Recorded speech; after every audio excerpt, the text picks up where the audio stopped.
हिंद विद्यार्थियों, कक्षा 12 के भारत लोग और अर्थव्यवस्था भूगोल सीरीज में कल हमें पाठ 3 का अध्ययन किया था। तो कल हमने देख लिया था भाई भारत में फसल ऋतुएं कितनी है, भारत की कृषि के प्रकार कौन कौन से हैं, उनको कितने भागों में बांटा गया है। इससे आगे की कड़ी में देखते हैं खाद्यान्न फसल।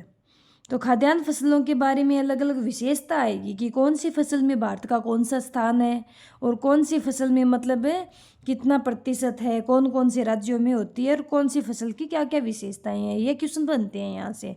तो मोटे मोटे एक बार पाठ देख लो, फिर बाद में इस पाठ के हमें नोट्स देखते हैं। तो यहाँ से देखो भाई कि देश के समस्त बोए क्षेत्र के 2/3 भाग पर खाद्यान्न फसलें उगाई जाती है। तो कितने तिहाई भाग पर है? 2/3 भाग पर है। फिर एक क्वेश्चन बनता है कि अनाज की संरचना के आधार पर खाद्यान्नों को कितने भागों में बांटा गया है? 2 भागों में। एक तो अनाज, खाद्यान्नों को 2 भागों में, अनाज और दाल में। फिर अनाज में देखते हैं, एक तो भी क्वेश्चन बनता है कि भारत में कुल बोए गए क्षेत्र के 54% भाग पर अनाज बोए जाते हैं। फिर क्वेश्चन बनता है कि अमेरिका व चीन के बाद तीसरे स्थान पर है अनाज में भारत। भारत का कौन सा स्थान है? तीसरा। पहला अमेरिका का, दूसरा चीन का। ठीक है। फिर यहाँ से क्वेश्चन बनता है कि उत्तम अनाज कौन कौन से होते हैं? उत्तम अनाज होते हैं चावल और गेहूं। और मोटे अनाज कौन से होते हैं? ज्वार, बाजरा, मक्का, रागी। यहाँ से क्वेश्चन बना हुआ है भाई एक बार कि मोटे अनाज कौन कौन से, निम्न में से मोटे अनाजों की संख्या में कौन कौन से अनाजों को रखा जाता है? तो ज्वार, बाजरा, मक्का, रागी को रखा जाता है मोटे अनाज के रूप में। फिर देखो चावल, यहाँ से 2023 में क्वेश्चन बना था कि चावल की विशेषताएं बताइए। तो पहली चीज़ तो भी भारत की सरल सरल विशेषता याद कर लो, इसमें से 10 5 10 इतने में हो जाएगा। सरल सरल कि भारत की अधिकतर जनसंख्या का प्रमुख भोजन क्या है? चावल है। फिर यह कौन सी फसल है? उष्ण आर्द्र कटिबंधीय फसल है। उष्ण भी है और आर्द्र भी है, दोनों मिला के उष्ण आर्द्र। फिर याद कर लेना कि ये विभिन्न कृषि जलवायु प्रदेशों में उगाई जाती है। कौन कौन से राज्य? पंजाब, हरियाणा, यूपी।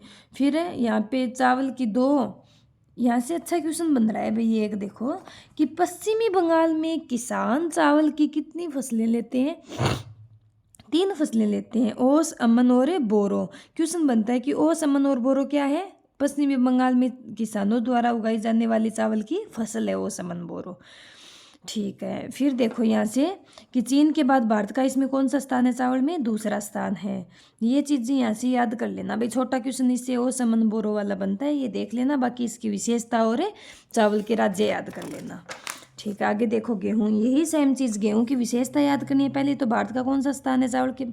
भारत में चावल के पश्चात गेहूँ दूसरा है। और मतलब इसमें स्थान कौन सा है भारत का? इसमें नहीं दिया गया क्या? देखते हैं आगे कि भारत विश्व का 12.8% गेहूं उत्पादन करता है। और यह कौन सी फसल है? शीतोष्ण कटिबंधीय। ये फसलें याद रखना है। चावल कौन सी थी? उष्ण आर्द्र कटिबंधीय। और गेहूं कौन सी है? शीतोष्ण कटिबंधीय फसल है। इसमें ये राज्य याद कर लेना, यूपी, मध्य प्रदेश, पंजाब, हरियाणा तथा राजस्थान गेहूं में क्या है? उत्पादकता रखते हैं। ठीक है। फिर ज्वार में भी यही चीज़ें याद करनी है। पहला तो महाराष्ट्र राज्य अकेला देश की आधे से अधिक ज्वार का, सबसे ज़्यादा ज्वार कहाँ उत्पन्न होती है? महाराष्ट्र राज्य में उत्पन्न की जाती है। फिर इसकी कुछ विशेषताएं, छोटे क्वेश्चन नहीं बनते। यही चीज़ बाजरा में क्या याद करने? एक तो राज्य याद करने हैं, महाराष्ट्र, गुजरात, यूपी और राजस्थान। इसमें फिर विशेषता की वर्षा निर्भर फसल होने के कारण राजस्थान इसकी उत्पादकता, ये चीज़ें याद कर लेना। मक्का एक कौन सी फसल है? चारा फसल। ये क्वेश्चन बन जाता है, निम्न में से चारा फसल कौन सी है? तो मक्का एक कौन सी है? चारा फसल है। इसमें राज्य देख लेना। फिर दालें, सबसे ज़्यादा प्रोटीन किस में होते हैं? दालों में होता है। फलीदार फसलें भी होती हैं। भारत दालों का प्रमुख उत्पादक देश है। भारत को पूछे तो भी प्रमुख उत्पादक देश है। भारत की प्रमुख दाल कौन कौन सी है? चना और अरहर भारत की प्रमुख दाल है। ये चीज़ें देख लेना। चना में पहले तो चना कौन सी फसल है? उपोष्ण कटिबंधीय फसल है। फिर दूसरी की रब्बी की फसल है चना, ये पीछे आपको बता दिया था। ठीक है। इसमें राज्य देख लेना। ये यहाँ से अच्छा क्वेश्चन बनता है अरहर तुर में। एक तो अरहर का दूसरा नाम कौन सा है? तुर। फिर दूसरा ये क्वेश्चन बनता है कि कौन सी फसल को लाल चना या पिजन पी के नाम से जाना जाता है? तो कौन सी फसल को जाना जाएगा? अरहर या तुर को जाना जाता है लाल चना और पिजन पी के नाम से। क्वेश्चन आया हुआ है यहाँ से। फिर देखो यहाँ से तिलहन, एक तो भाई अच्छा क्वेश्चन ये बनेगा कि भारत की प्रमुख तिलहन की फसल कौन कौन सी है। तो भारत की प्रमुख तिलहन फसल कौन कौन सी है? मूंगफली, तोरैया, सरसों, सोयाबीन तथा सूरजमुखी भारत की प्रमुख तिलहन फसलें हैं। ये चीज़ें याद करना। बाकी देख लेना मूंगफली की क्या क्या विशेषताएं हैं खरीफ की। तोरैया ये क्या है? पोषण कटिबंधीय। ये थोड़े थोड़े देख लेना। छोटा क्वेश्चन बना तो नहीं हो अब आज तक, पर क्या पता बन जाए। फिर यहाँ से देखो रेशेदार फसलें, एक क्वेश्चन ये बना हुआ है 2025 में कि कौन सी है, कितनी दो रेशेदार फसलों के नाम बताए। पिछले साल ही बना था ये 2025 में, कि कपास तथा जूट है वो भारत की प्रमुख दो रेशेदार फसलें हैं। कौन कौन सी है? कपास और जूट। फिर देखो कपास के प्रयोग याद करने हैं, एक तो उपयोग याद करने हैं, सॉरी। एक छोटा क्वेश्चन बनता है इसमें कि एक तो ये कि भारत छोटे रेशे वाली भारतीय व लंबे रेशे वाली अमेरिकन दोनों प्रकार की कपास का उत्पादन करता है। फिर इसे नरमा भी कहते हैं। अमेरिकन कपास को देश के उत्तरी पश्चिमी भाग में क्या कहा जाता है? नरमा कहा जाता है। फिर कपास पर फूल आने के समय आकाश कैसा होना चाहिए? बादल रहित होना चाहिए। ठीक है, कपास से क्वेश्चन और आगे देखते हैं। फिर जूट, जूट के उपयोग बहुत बार आए हुए हैं कि जूट के प्रमुख उपयोग लिखे। तो ये किस में उपयोग होते हैं? जूट का प्रयोग मोटे वस्त्र बनाने में, थैला बनाने में, बोरे बनाने में, अन्य सजावटी सामान बनाने में किया जाता है। ये चीज़ें, ये एक व्यापारिक फसल है। ठीक है, फिर अन्य फसल देखो, एक तो ये याद करना है कि प्रमुख कॉफ़ी कौन, चाय और कॉफ़ी कौन सी है? पेय फसलें हैं। पेय फसलें कौन कौन सी है? चाय और कॉफ़ी है पेय फसल है। गन्ना की विशेषता याद कर लेना, एक तो कि उष्ण कटिबंधीय फसल है, वर्षा पर निर्भर होती है। ये चीज़ें, एक ये याद करना अच्छा क्वेश्चन कि भारत का कौन सा स्थान है? ब्राज़ील के बाद भारत गन्ना उत्पादन में दूसरा स्थान रखता है। भाई यही चीज़ें याद करनी है। चाय में देखो, एक तो भी रोपण फसल है चाय, एक चाय पेय पदार्थ भी है। फिर चाय में, ठीक है, यही चीज़ें याद करनी है चाय के बारे में। चाय में, ठीक, आगे देखो। फिर पहला स्थान किसका है चाय में? निर्यातक में भारत का। चीन के पश्चात विश्व में दूसरा स्थान है निर्यातक में। पहला किसका है? चीन का। दूसरा किसका है? भारत का।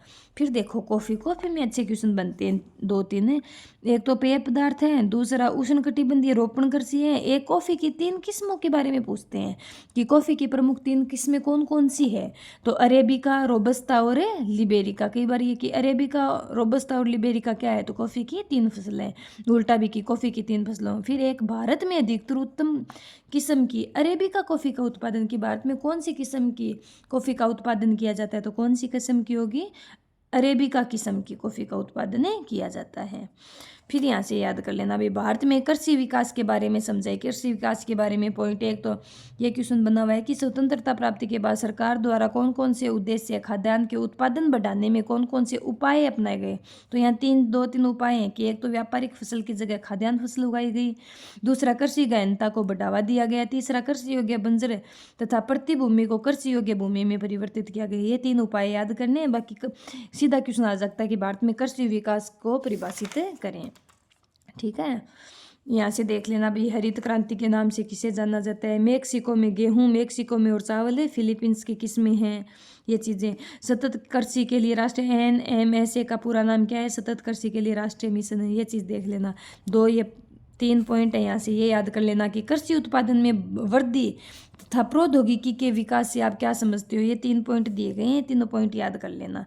बाकी मैं नोट्स करवाऊंगी तो वहाँ बता दूंगी। फिर यहाँ से 3-4 बार लगातार क्वेश्चन आ रहे हैं 25, 23 और 2021 में कि भारतीय कृषि की समस्या। पिछली बार 4 नंबर का क्वेश्चन आया था कि भारतीय कृषि की प्रमुख 4 समस्याएं कौन कौन सी हैं। तो पहला काम तो ये है कि भाई ये हेडिंग याद होनी चाहिए। फिर उनको डिफाइन आप अपने शब्दों में कर सकते हो, जैसे अनियमित मानसून पर निर्भरता, निम्न उत्पादकता। क्वेश्चन बड़ा करते हैं 4 नंबर का, तो सबसे पहले पॉइंट लिखो, हेडिंग लगा के भारतीय कृषि की समस्या, उसके बाद में 6-7 पॉइंट बनते हैं, वो पॉइंट बनाओ, उसके बाद में उत्तर स्टार्ट करो, तब 4 नंबर मिलते हैं। निम्न उत्पादकता, वित्तीय संसाधनों की बाध्यता तथा ऋण ग्रस्तता, भूमि सुधारों में कमी, छोटे खेत तथा विखंडित जोत, वाणिज्यीकरण का अभाव, व्यापक अल्प रोजगारी, कृषि योग्य भूमि का निम्नीकरण। ये इसके 6-7 तो पॉइंट हो गए भारतीय कृषि की समस्या। फिर इनको थोड़ा थोड़ा भी देख लो, इसके अंदर आपको व्याख्या करनी आनी चाहिए। ये हमारा पार्ट 3 है, वो क्या हो गया? कंप्लीट हो गया। बाद की वीडियो में इसमें क्या करेंगे? इस पाठ के नोट्स करेंगे। धन्यवाद विद्यार्थियों।